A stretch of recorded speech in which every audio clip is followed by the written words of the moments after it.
He's just a 1 in 10. Oh, his name is Tommy Leigh. He's just a 1 in 10. Dee dee dee dee dee. It goes on and on. I don't even like UB40, but it works. He's 1 in 10. He will want to be the 1 in 10 anyway. 10 midfielders we've got. Is it too many? Is that a concern in itself? But firstly, firstly, are you okay? I'm not doing Ollie Willoughby. Do you like the signing of Tommy Leigh? Yes or no? And how excited are you with this January transfer window? Because I tell you what, I'm very excited. It's been a great start to a January window, the best January window we've had in years, and that's not been me being, this happy clapper, overexcited moron, because I'm not. This is a very exciting January transfer window. We've got Tommy Leigh, proven League Two player, 24 years of age, 2.5-year deal, not stupidly long, but a good length deal, so that if he is good, if he does turn out to be the successful signing I think he will be, at a young age we can sell him on whilst we've developed him. Great signing in terms of that business aspect, but as a player, he can certainly do a lot to get us out of League One, out of League Two into League One this season. Michael Mellon as well, not really something you can praise Rook for in terms of putting money into a club, but in terms of the scouting, the negotiating and the convincing of bringing Michael Mellon into the club, that's great. George Lapsley won't have been cheap, and Brendan Keller, take it or leave it, is a young lad who we probably took a punt on from, who scored and YWS scout or whatever it is. Very exciting window. We've still got a lot more to do. There's still loads of rumours flying around, strong rumours linking us with Stefan Negru. Negru, yes, that was a close call. That is his name. Jonathan Tompkinson, it was a brilliant centre back for us last season, on loan until the end of the season. There's talks of that Hoppy, whatever his name is. That was you say no smoke without fire, but there wasn't any smoke, so there couldn't be any fire with that rumour, unfortunately, because it would have been quite a good signing and an exciting one. But we still need a striker, we still need a centre back, in my opinion. Hopefully with those Stefan Negru links are true, because that would be an unbelievably good signing. Strong links. Need a goalkeeper, I think, whether it's a starter or someone to compete and push Sam Walker up a level to what he was last season compared to this season. He's dropped off massively. A left wing back as well. If what happens to Lewis Richards, I don't want to be relying on Tariq Ryan in that position. But the main one is that striker position. We've got 10 midfielders. That is an area of concern, but we aren't improving the one position where we came into a window desperately needing to. We brought in Michael Mellon, being a replacement for Andy Cook. But since 2023-2024 season, there's only been 113 players in League Two who have played over 50 League Two games, and he is 6th for chances created out of those 113 players who have played over 50 League Two games, which is very impressive. And he's 7th for midfielders with goal contributions since 23-24.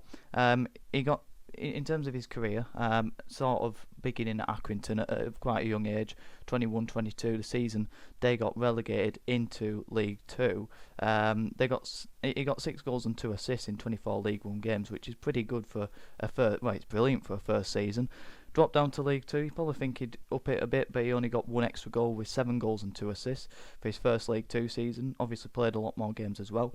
22-23 played 39 games in League Two, 7 goals and 2 assists, equaling what he did last season, the season before, sorry. And in last season, 23-24, he got 8 goals and 5 assists, 8 yellow cards as well for Accrington. Throughout that time, that's a relegation under Accrington, and I think that's 2 or 3 bottom half finishes as well in League Two. Not a good side, and yet he's outperforming Accrington and up in their performance levels with his performances. And obviously, with a player, you've got to look at how he's performing, how he's playing. And when I've watched him, very limited times, but against Bradford and a couple of times before as well, he's caught my eye with his energy, his enthusiasm, his endeavour, which is something he probably said in his club statement. To be fair, so I'm probably not telling you what new there. I don't bother looking at them. If you do, then fair enough, but I don't. Like I said in the Michael Mellon video, So he's got that. He's obviously got the technical ability, but with enthusiasm and endeavour, it gets you in the right positions. And we see so many players get into the right areas but don't take the chances. I think Jude Bellingham came out defending the fact that his goals are easy goals, but it's the fact that you get in the right areas, then you've got to take the chances as well. And we've got players who do get in the right areas but don't have the composure, don't have the skill to take the chances. And Tommy Leigh, whilst I like him as a player, he's got the pedigree of getting goals and getting assists at this level, which is massive for us. Unfortunately, it hasn't worked out for, well, fortunately I'd say, it hasn't worked out for MK Dons for different reasons. You could say it hasn't worked out because of expectation. Is it too big for him? Could he handle the expectation of MK Dons wanting to win the league, being favourites to win the league, and him having to play a big part in getting those goals and assists and those performances in that midfield? You win games and you lose games in midfield. Could he handle that pressure? I don't think it is to do with that. Is it because MK Dons have too many midfield options? Tom Cowell, Liam Kelly, the list goes on. Gilby, they've got so many good attacking and sort of box-to-box midfield options. Did he fit into that? Could he compete with those players? Because that's what he's going to have to do at Bradford City. Like I said, he's got to be the 1 in 10. He's got to be getting those starts week in, week out, competing with quality attacking midfielding options, and he's got to be standing out from those. So is that something that you could question he might not be able to handle? Hopefully he can, and I believe he can. Not to be negative, because there's no negative to this, I don't think, apart from the fact that he hasn't played a full 90 minutes at MK Dons.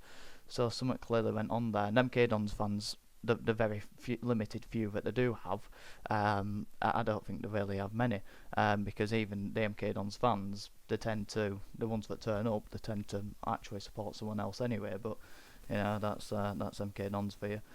I've made my feelings very clear on those people of that football club, very clear on this channel previously, including a 7-minute rant saying how many clubs are bigger than MK Dons, including Oxford City, I think, was one of those.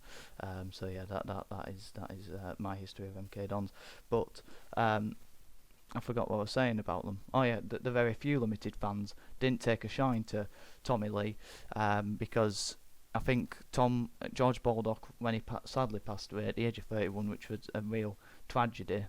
Still don't know how it happened, nor do I want to, because it is a tragedy. I think they put a shirt in the dugout seats and they threw it on the floor, and from that point on, MK Dons fans didn't really like him.